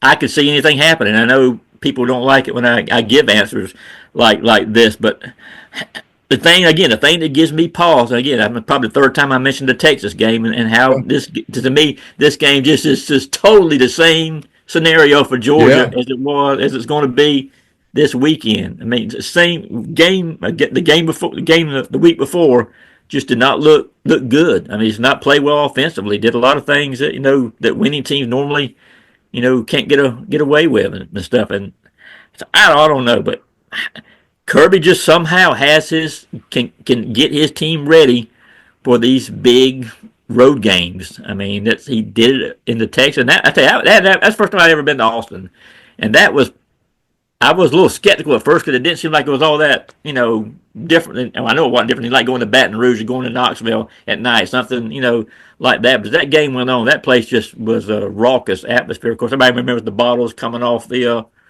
from the stands, from the student section there. And there's just one quick thing on Carson. For as much criticism he's gotten, and deservedly so, that after that situation happened, and the bottles came down, Texas gets the reprieve. They go down and score, make it a one possession game. Places are just going nuts. They're flashing the big longhorn, the drones and everything was going crazy. You couldn't hear yourself think. Carson Beck has a 3rd and 11 at the 9-yard line, throws a first down pass, and marches Georgia right down the field in 5 plays. They extend the lead, and that game was over. So that's what I'm saying. Carson has the potential. He can make, and that was one of the best drives I've seen Georgia make in years. Sure. I mean, but again, he just hasn't been consistent. But that shows though what he's capable of doing, what this team is capable of doing when it plays like it's supposed to. If Georgia plays like it's supposed to, yeah, I think they'll win this game. I think they, especially if Ole Miss cannot run, they could maybe win by a couple of touchdowns. I don't know if that's going to happen or not. But that's just the potential this team has when it does put it all together, which, again, we have not yet seen this year by any stretch of the imagination. Should be a hell of a lot of fun, Dash. I'm looking forward to it. I look forward to seeing you on Saturday in Oxford, and appreciate all the help this week. And yeah, it's going to be fun. It's going to be a lot of fun. That's Anthony Dasher. Appreciate you, buddy. See you, Neal. Ben Mintz, Barstool Sports, kind enough to join us as he does each and every week here on MPW Digital Extra. Ben, welcome into the show. I understand you're headed this way later in the week. I am. Can't be more excited. I feel like it's a full circle of life thing. Dave Portnoy and Big Cat's first trip to Oxford. Brandon Walker having to come back and face the music after all the awful stuff he said about us. We got some surprises and tricks up our sleeve for this college football show Saturday. I don't want to spoil, but I can promise you're going to want to have your popcorn ready for some of the stuff we got planned. I'll be in town Friday at lunch. I'm going to go check out some Ole Miss basketball at 6, support Chris Beard and the Rebs. We'll be all over the square on Friday. Big thing Friday night, library, the Barstool band, Pop Punk's playing, PFT's band. I'm going to be part of that show. That's going to be insane. And then Saturday, I'm going to get up, try to get to the Grove. I'm going to wear my raincoat, walk around the Grove, trying to get there by 9:30. And then the Barstool show, 12:30. It's outside left field fence at Swayze Field. But look, I'm thrilled with the location. I mean, I'm a realistic guy. ESPN's got an $80 million TV contract with Ole Miss. So, I mean, Georgia weekend, it's going to be hard to get to the Grove when we don't give any money. I think we got a great location right by the Grove, near the stadium, catch a walk-up traffic by the square. So I think it's going to be awesome. The show's going to be like 12:30 to 1:20, and then I'm heading to the stadium for this game, and a lot to get into on that front. So just excited about everything. But really, honestly, I mean, I share whatever with the Ole Miss fans on here. Full circle. I mean, unbelievable to be part of this journey with Ole Miss fans and getting to bring Dave and Big Cat here after everything that's happened in my life. So yeah, it should be a hell of a lot of fun. All right, let's we're not going to spend a hell of a lot of time on other games today. I'm on a little bit of a clock crunch because we normally tape on. Well, we always tape on Wednesday. I always tape some other stuff on Tuesday. I had some travel earlier this week. I'm scrambling, but no big deal. We've had lots of Georgia content on this show, so let me get your thoughts on it. It's Ole Miss and Georgia. The game is at 2:30. The line has basically stayed where it's been all week, 3, 2.5. I think at one point it was 3.5. It's fallen to 2.5 as you and I record this on Wednesday afternoon. Georgia laying 2.5 in Oxford. What are your thoughts on the contest? Well, first of all, I'll make it real quick on last week. You had great analysis of that game last week. Overvaluing the past to what's relevant now. I was so scarred from all the bad history in Fayetteville. Ole Miss just came out and crushed Arkansas. Obviously, Jackson Dart over 506 TDs, and Watkins 254, 5 TDs. The past isn't always the future. And I love seeing the Ole Miss effort last week for sure. And also, couldn't have been me that liked the under in that game when 94 points were scored. I just had seen both teams play. And so, I don't know, and it's one of those deals where I know my lack of emotional attachment bothers some people.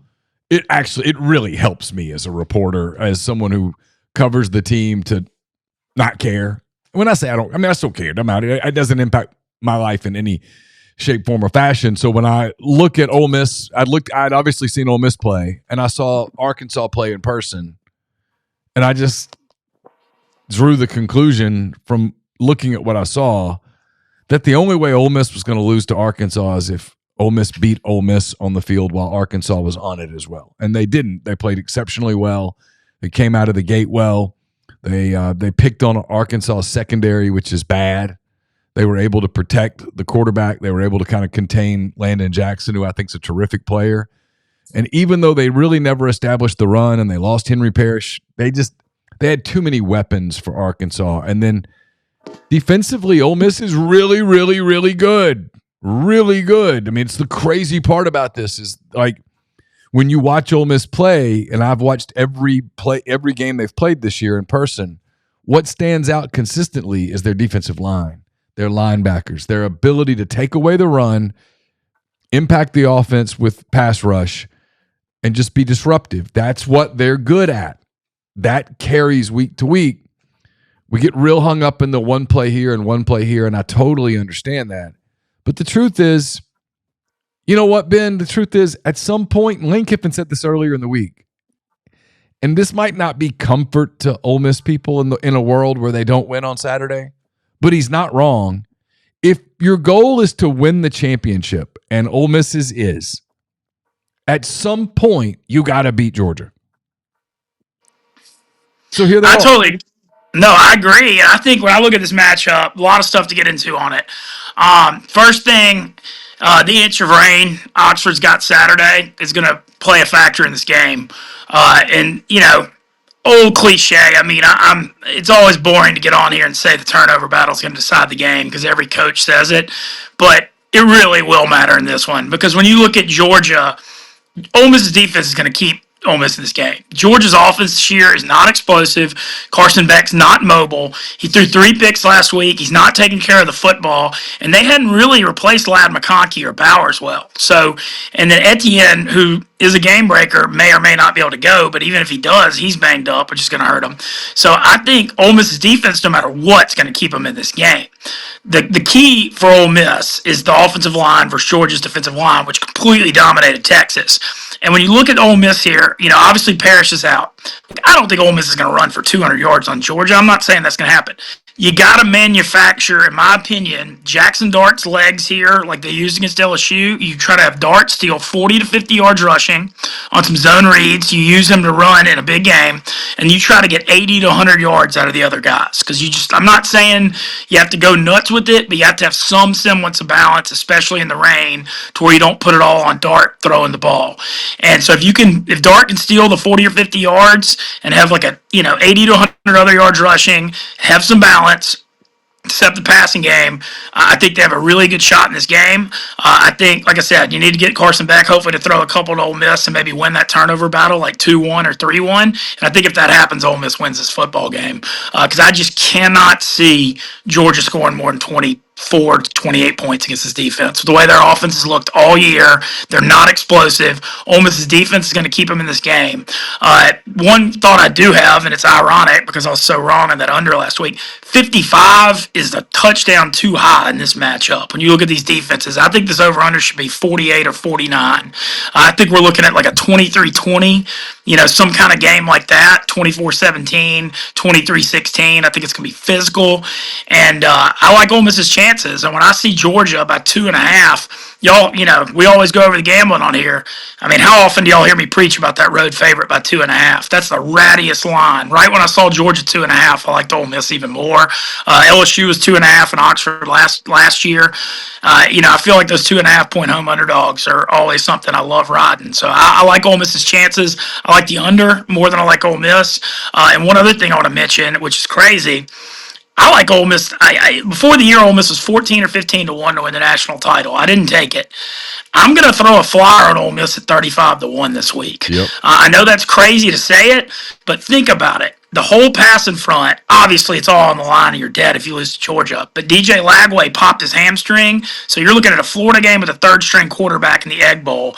Ole Miss wins this game, they're going to the playoff, and you're getting 35 to 1 instead of 14 or 15 to 1 before the year. So I'm hopping in on it. You won't get 35-1 next week if Ole Miss beats Georgia. Obviously, I think it'll be 12-1 if Ole Miss wins. And if they, so if you're going to put 100 on it, now's the time to put 100 on it. And if Ole Miss loses, you're out $100. But if they win, you've got a real shot.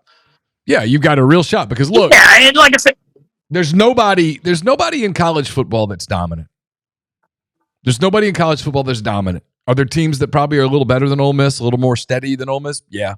Are any of those teams head and shoulders better than Ole Miss? No, and the metrics bear that out. I mean, that was the other part about the Arkansas game, right? Is that if you look at Ole Miss like SP Plus and some of those metrics, and I know some of those metrics are a little flawed sometimes. I get it. Everybody's not playing the same people, computers, whatever. But Ole Miss is kind of a top 5-ish team to the computers. There's nothing about Arkansas that's top 5-ish. Now, Georgia, on the other hand, the computers like Georgia too. I think this is going to be a really good football game. I think it's going to be an intense football game. I think Georgia's going to bring it because if Georgia wins, it's going to be hard pressed for them not to make the playoff. And they don't want to go to Tennessee with everything on the line next week.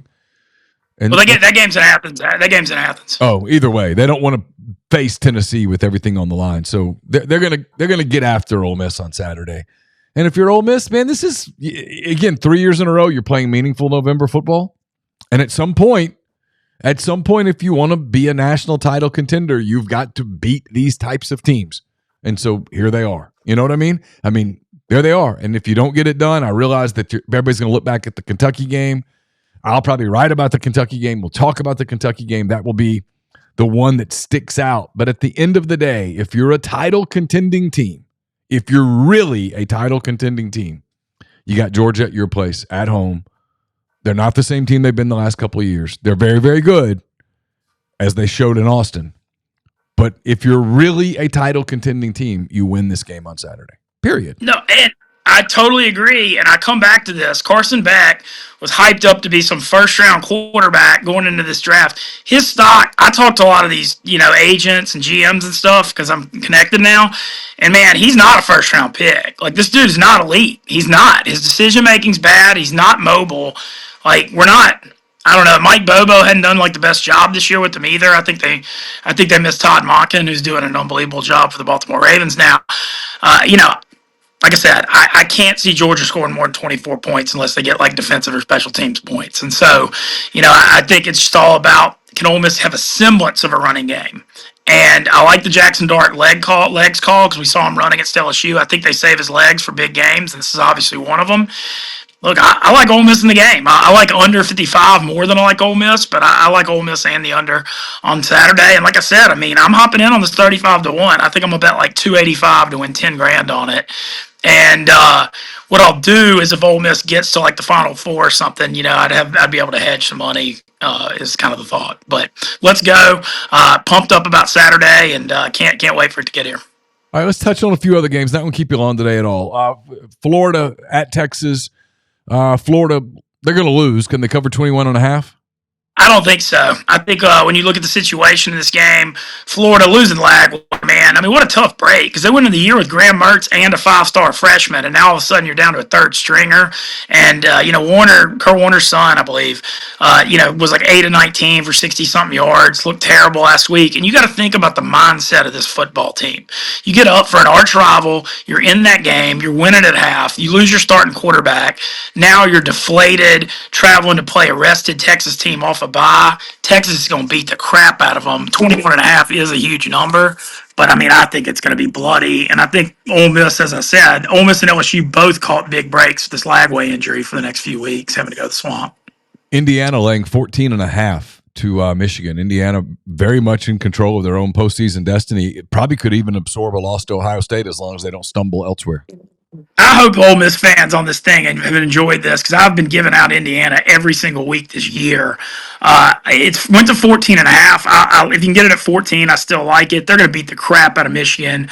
Michigan they're one-dimensional, and I don't see this being any problem for Indiana. And following Indiana football this year, they're like my adopted bandwagon team because I took the over preseason and I've been betting on them every week. I'm very mad, Neal, not having a Big Ten or title feature on Indiana, but I think they hammer Michigan here. I don't think this is a look at. They're at Ohio State next week, but you're Indiana. You're not looking ahead of the defending national champions coming to your home field. They're going to be fired up. They're going to be ready, and they're going to whip their ass. Speaking of teams that still have a shot, Army, they go to North Texas. They're laying 5.5. They've been a hot pick. They have some quarterback injuries. Is this a scary spot for Army, or do they roll? It's all, like I said, I got to figure out if that quarterback's going because he has 19 rushing touchdowns. If the quarterback is going, I'm betting over 63.5. But until then, I have to reserve an opinion. All right. We've got Colorado at Texas Tech. Texas Tech's good at home. Colorado laying 3.5 in Lubbock. Okay. I got to check the wind on this one because we're at that point of the year where the weather matters. And so if it's 20, 30 mile an hour winds, which happens in West Texas a lot, this will affect this opinion. But if the wind and weather is okay, I'm banging over 63.5 here. Texas Tech allows over like 40 or 50 more yards than the second to last place passing. Their pass defense is the worst in the Big 12 by far. And those games in Lubbock get buck wild. So I think you're looking at a shootout here as long as the weather's okay. I'm interested in this one. I can't believe it. South Carolina at Vanderbilt. Vanderbilt just becoming a really fun story. Vanderbilt getting 3.5 at home against the Gamecocks. Let me have a moment to pat myself on the back because I always call myself out when I'm wrong. And I'm, Neal, you're like this too. We're very transparent individuals, good or bad. Vandy last week, Neal, I hit 190-1 parlay last week. Craziest thing ever. I had Vandy money line at Auburn, Syracuse money line Virginia Tech, South Carolina money line A&M, and I had Duke first half money line against Miami because Miami gets down every week and then comes back. So love Vandy. $10 to win $1,916. Frame it, baby. One of the best I've ever. I mean, that's just an all-timer. So I got to brag. Went 6-1 against the spread last week, too. So we're cooking. Having said that, this matchup, like Vandy again here. South Carolina got up for that big night game. We've seen this with South Carolina for years. They're always good for one SEC upset at night or at home because they have that crazy home field advantage. They caught A&M in the right spot. I'm at a point with my Vandy analysis this year. Whenever they're an underdog, you take them. Whenever they're favored, you don't. They play up and down to everybody. We saw them lose to Georgia State. They beat Ball State by 10. Every single time they've been an underdog, they fight. They've got a great model with that veer offense, and they huddle. They lead the SEC in time of possession. They average over 33 to 34 minutes a game, and they pick up third and fours all the time. And I think they're going to, I don't know what South Carolina's mindset. Like, do they ride the hot handoff last week, or is this a letdown spot? Either way, give me the Vandy plus 3.5 in Nashville, and I'll have the money line. It's parlays.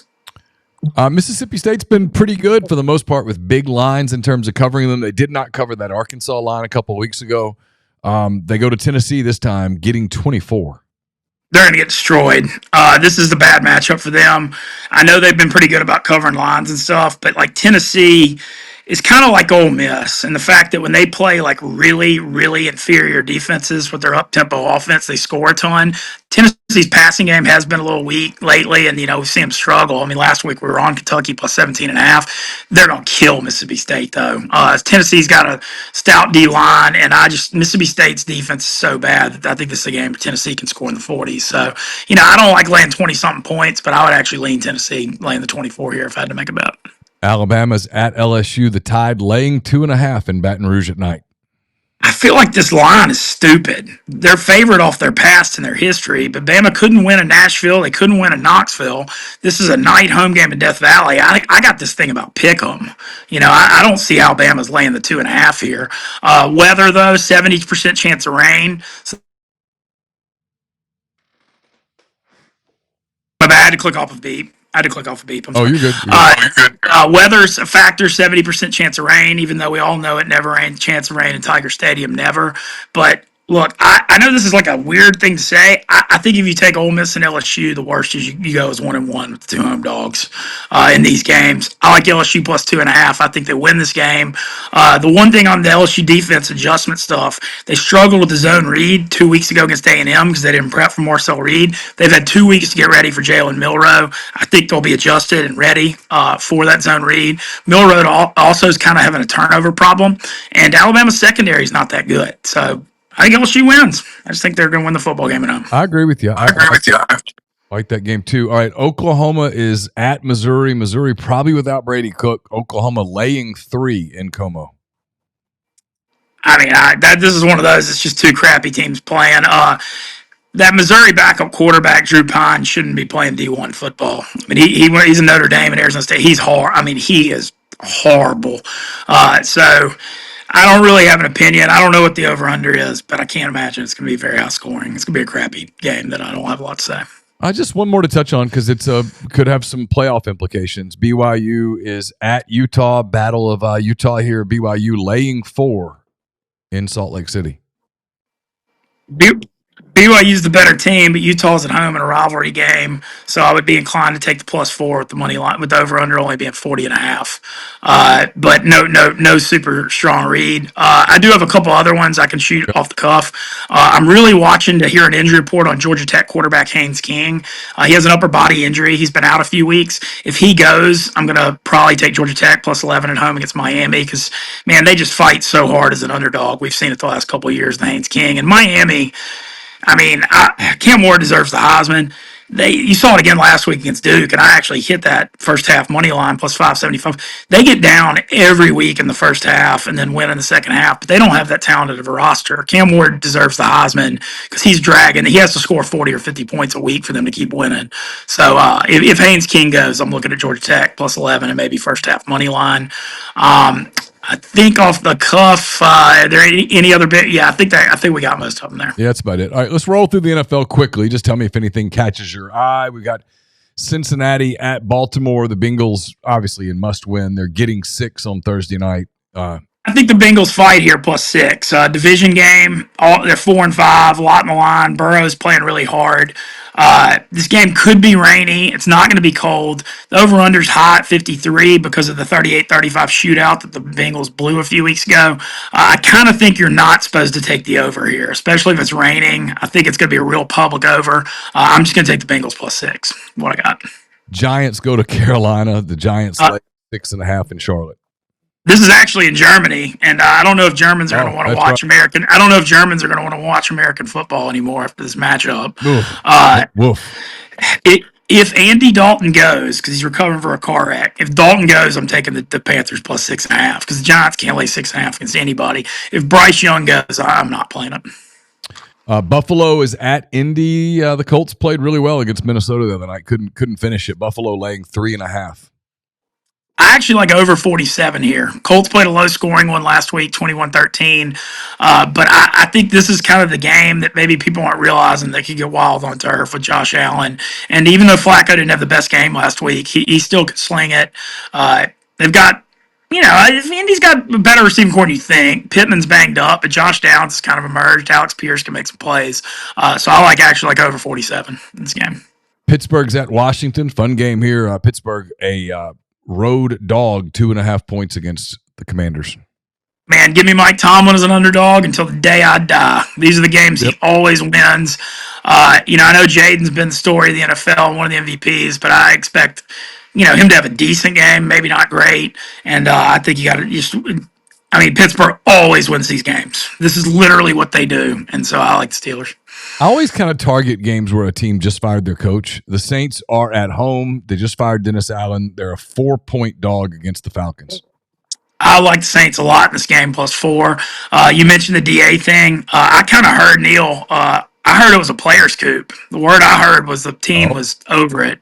Because Loomis and Allen are really close, but the players were just hated DA and they were fed up with it. Rizzi, the interim, they're going to play hard for.